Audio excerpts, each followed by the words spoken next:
सगळ्यात मोठं पाप येत असेल तर निंदा करणाऱ्याजवळ. तुमच्याकडे जर निंदा करणारा कोणी नसेल ना, उद्या भाड्यानं आण त्याला. जागा नसेल तर अंगणात कोपी बांधून द्या, त्याला 2 वेळचं जेवण द्या, चहा द्या.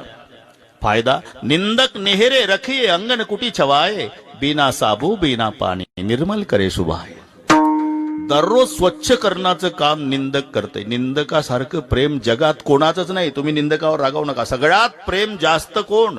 निंदक. आईचं सुद्धा प्रेम नाही तेवढं. कारण एकुलतं एक बाळ असू द्या, किती प्रेम असलं आई तरी बाळाची विष्ठा हातानं काढत नाही.